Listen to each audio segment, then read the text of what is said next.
This isn't a confession. You can't prove a damn thing, so don't even try.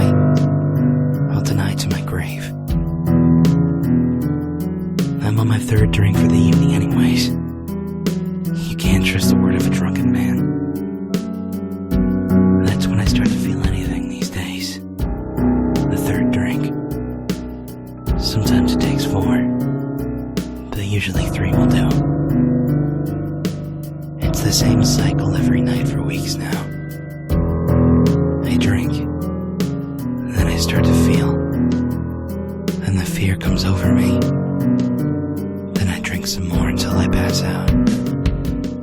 Wake up, slog through the day. Keep my head down, keep my chin up. Don't draw anyone's attention. Go home. Repeat. One night a few weeks back, there was a man at my door. I answered it, wondering what the devil he was doing there at that time of night.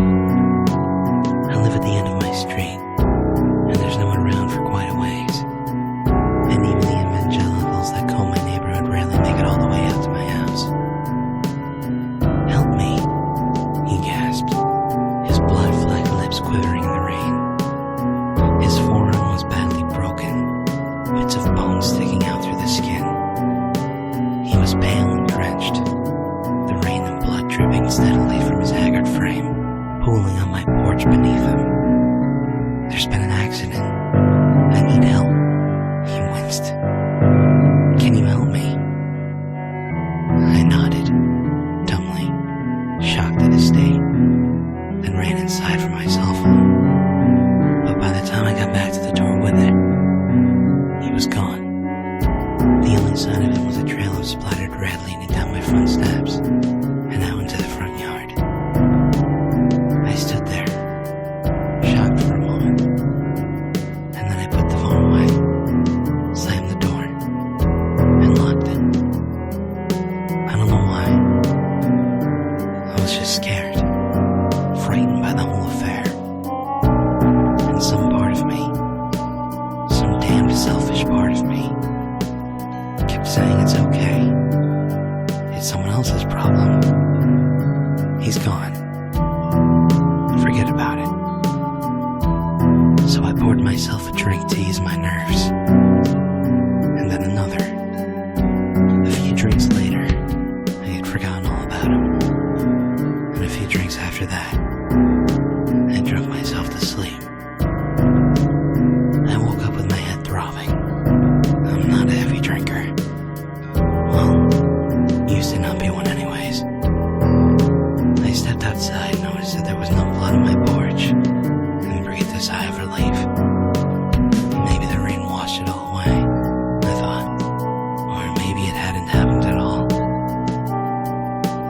I went to work nursing my hangover, but I made it through the day. Came home, tried to relax. I'd slept poorly the night before, and my day took what energy I had left. So I decided early in the evening to call it a night. I was just about to go to bed when there was another knock at the door. I froze, looking over to it. My heart raced. I tried to laugh off my rising fear. It was just someone at the door. Nothing to be afraid of. But as my hand reached for the knob, I heard his voice.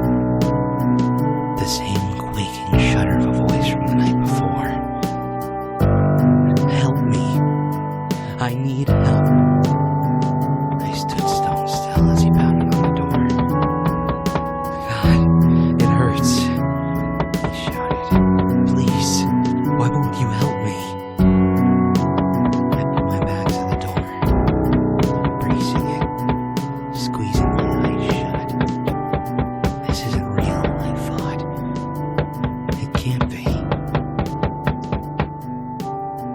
And after a few seconds, the knocking stopped and it was quiet. I flung open the door, but there was no one there. No trace of blood or sign of his presence. Unsettled, I shut the door, locked it,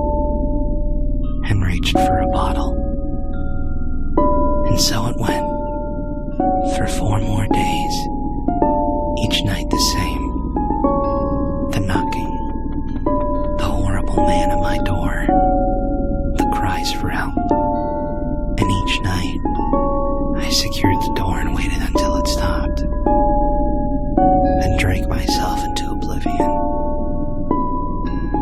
By the 7th night I'd had enough. I made a stiff drink as soon as I got home, and then another after that one. I had thought of nothing but the events of the previous week that day, so naturally I anticipated the knocking when it came again that night, confirming my paranoid fears. I was waiting for it. I threw open the door upon the first knock, and there he was, battered arm hanging limp at his side, pale face twisted into a grimace. But before he could say anything, I leveled my shotgun at his face and pulled the trigger. His head popped like a blister, and I fired a second time, blowing his arm clean off and leaving a hole in his torso, covered in his wet viscera. I shut the door. I want to say I was in a trance, that I was on autopilot and out of my head. But that's not true. I knew exactly what I was doing. I was trying to make a point to myself. See, I'm a level-headed man. I don't believe in ghosts or the supernatural or anything like that. We live in a rational world, and I damn well wasn't going to sit back and let my head play tricks on me without fighting back. They say blood is hard to wash off, but it's not true. His blood washed right off of me. One shower later and I was good as new. So when I finished cleaning up and calming down and went back to the front door, I likewise expected there to be nothing there, as there had been no trace of him left from the previous nights. I couldn't believe him when I opened the door, and his remains slumped inside like a sack full of meat. I reached down and poked the corpse. It was solid. The porch was covered in blood and gore. Once more I panicked, and this time I did go into some sort of trance. The hours passed in a blur as I trucked the body around to the back of the house, dug a shallow grave, cleaned off the porch as best I could, and took another shower. And then I made another drink. Tomorrow, the knocking would come again, I was sure. I hadn't just killed a man and buried him in my backyard. When I got home the next evening, I sat and waited anxiously. Any moment, the knock would come, the man again be at my door, waiting for me, asking for help. Maybe tonight I'd laugh, invite him in, ask him if he wanted a drink. I thought, sipping my own drink nervously. The minutes stretched out and it felt like I'd waited an eternity. When it finally came, the knocking. I breathed a sigh of relief as I rushed to the door.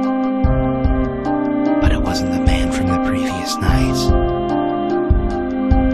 It was the police. A car had gone off the road the night before. They wanted to know if I'd seen anyone. Maybe it was my drunken state that allowed me to lie so convincingly. And after telling them I knew nothing of it, they bid me a good evening and left. My pulse pounded in my head. This couldn't be happening, I thought. It wasn't real. The thoughts piled on, one by one, and all I could do to quell them was to keep drinking until I lost consciousness.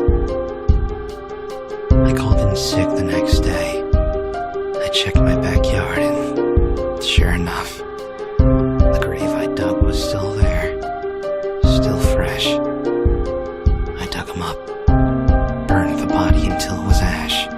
When I was done, I went back inside the